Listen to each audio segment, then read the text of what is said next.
Magandang gabi po, Luzon, Visayas at Mindanao. Kumusta po kayo? Of course, mga OFW, mga Pilipino abroad, magandang araw po sa inyo. Nagtaray si Alan Peter Cayetano. Hoy, sir ha, ikaw ha. Nagtaray po siya pero hindi dapat tayo madaan sa taray-taray niya. Kasi siya ang may kasalanan, siya ang Senate President, siya ang nangako sa NBI na under Senate Protective Custody. That's the term na ginamit nila, Senate Protective Custody, si Bato de la Rosa. At sa oras na ipatawag ito, ipipresenta ng Senado si Bato de la Rosa kasi nasa kustodiya nila eh. Pero nakatakas po ang pugante. 2:30 to be exact, no? Umalis ng Senado kasama ang isang senador, sabi si Robin Padilla, kahit na siya ay nasa ilalim ng Senate Protective Custody. Hawak siya ng Senado, hindi dapat siya pinalabas ng Senado. Kaninong kasalanan yan? Kay Alan Peter Cayetano, ikaw ang Senate President dyan, ikaw ang dapat managot. Huwag mo kaming idaan-daan sa taray-taray mo. Nagtataray siya ngayon. Panoorin natin itong pagtataray niya. It's his constitutional duty. Last follow-up then.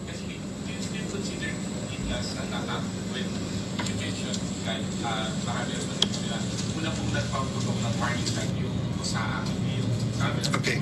Kung tututukan kita ng baril, papasukin ko bahay mo na may baril ako. Nag-warning shot ka, pinutukan kita pabalik, is it not an attack?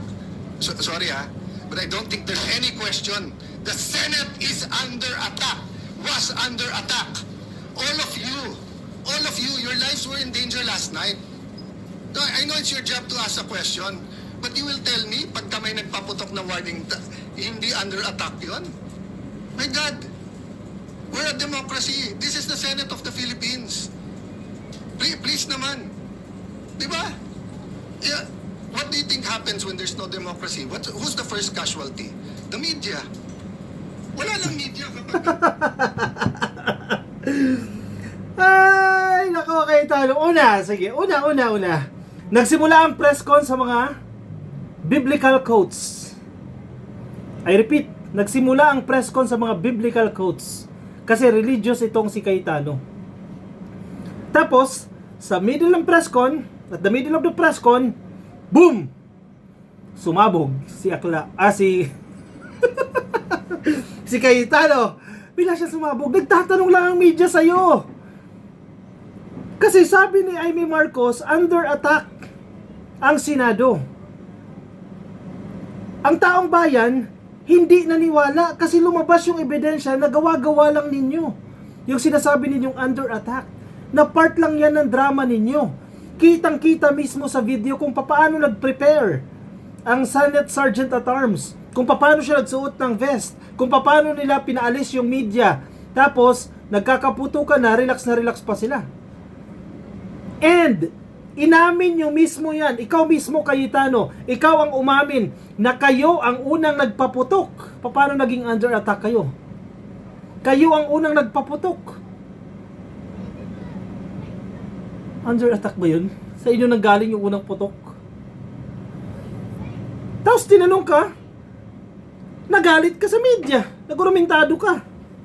Isa pa, pakinggan pa natin.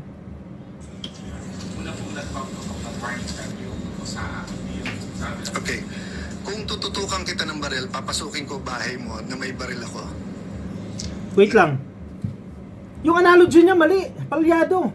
Hindi pinasok yung Senado, hindi pinasok yung bahay ninyo. Yung nahuli ninyo nandoon sa kabilang bakod sa GSIS. Hindi pinasok yung bahay nyo. Paano kayo papasukin? May mga Marines.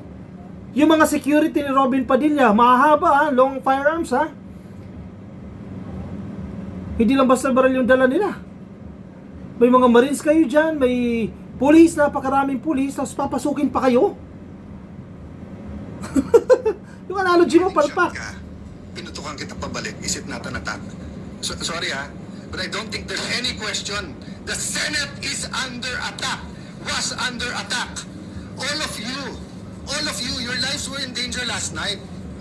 I know it's your job to ask a question, but you will tell me, pagka may nagpaputok na warning, hindi under attack yun? My God, we're a democracy. This is the Senate of the Philippines. Please naman. Di ba? Yeah, what do you think happens when there's no democracy? Who's the first casualty? The media. Wala lang media kapag wala. Di ba? Paano naging question ng democracy yun? Bakit naging issue ng demokrasya yun? Ginipit ba kayo?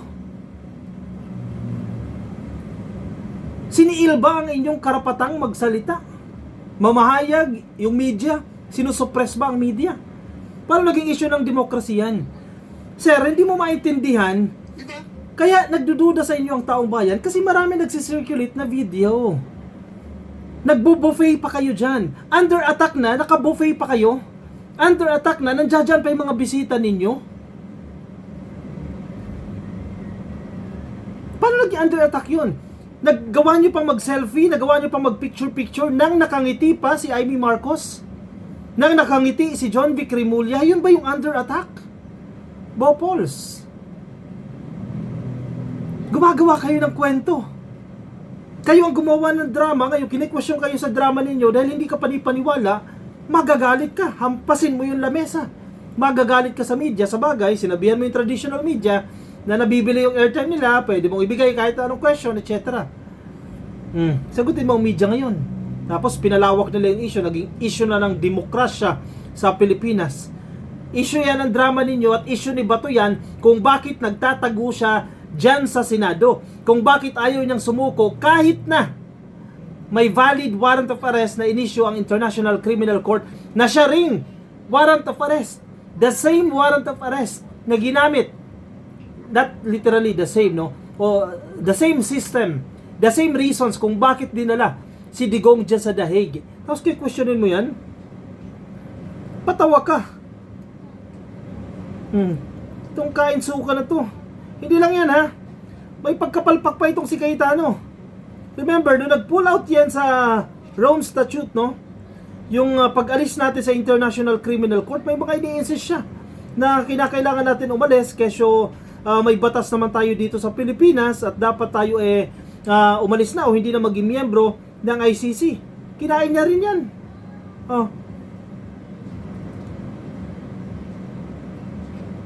Itong dokumento na to, mahaba lang ito, summarize natin.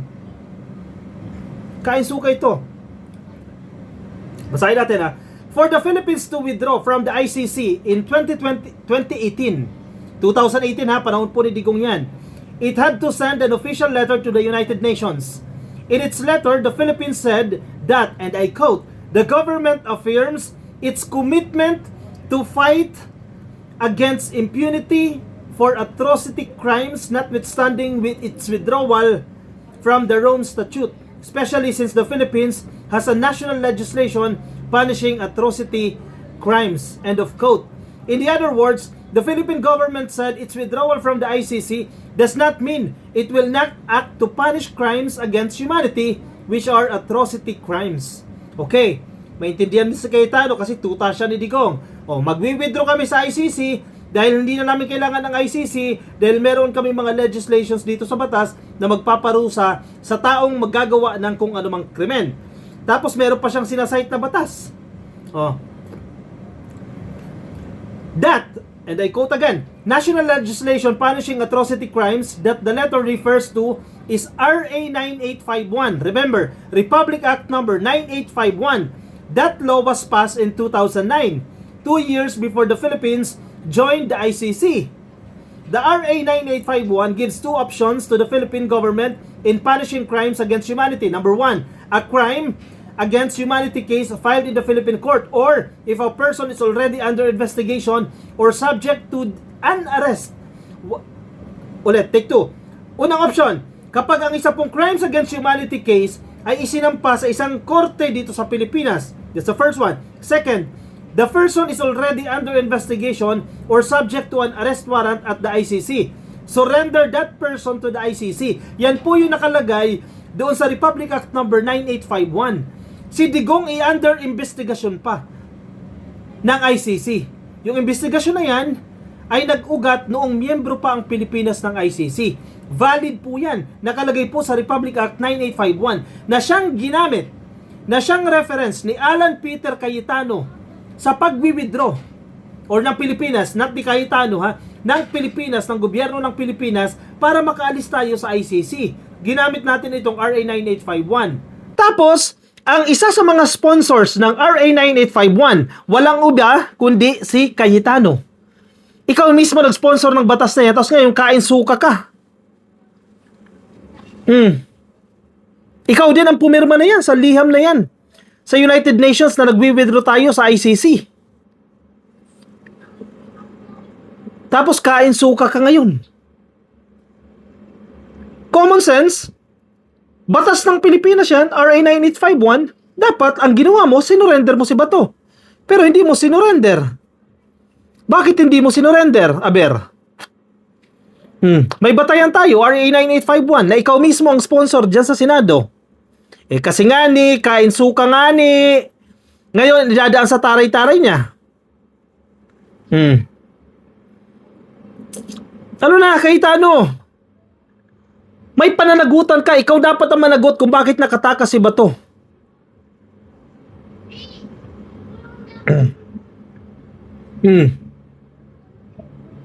Palpak ka eh. Kung paano mo sinabagay, sila yung nag-organize yan eh, sila yung nag-drama dyan eh, sa shooting incident na yan eh. Palpak ka kung paano mo in-address yan. Inside job yung ginawa ninyo dyan sa Senado. Senate President Alan Peter Cayetano, pananagutan mo yan. Ikaw ang Senate President eh. Pinagplanuhan ninyo yan, may nagsabi sa atin, pinagmitingan nyo muna, 3 kayo. And then, ayan na, nangyari na yung mga drama-drama ninyo. Kunyari, acting-acting kayo dyan na may gulo para ipuslit ninyo si Bato. Eventually, naipuslit nyo nga.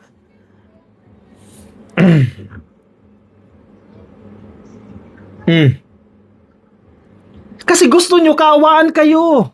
Nag-acting-acting kayo para maawa ang taong bayan sa Senado.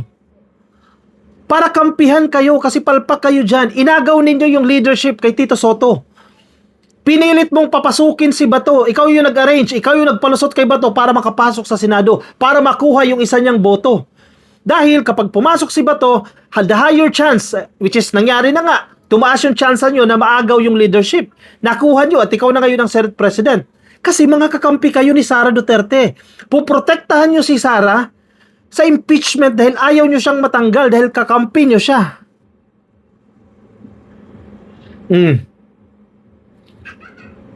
Yung gulo niyo na yan sa Senado, yung gulo-gulo na yan, yung drama-drama na yan, strategy nyo yan para i-delay yung impeachment ni Sara Duterte. Kasi alam nyo, matagal matay yung isang issue.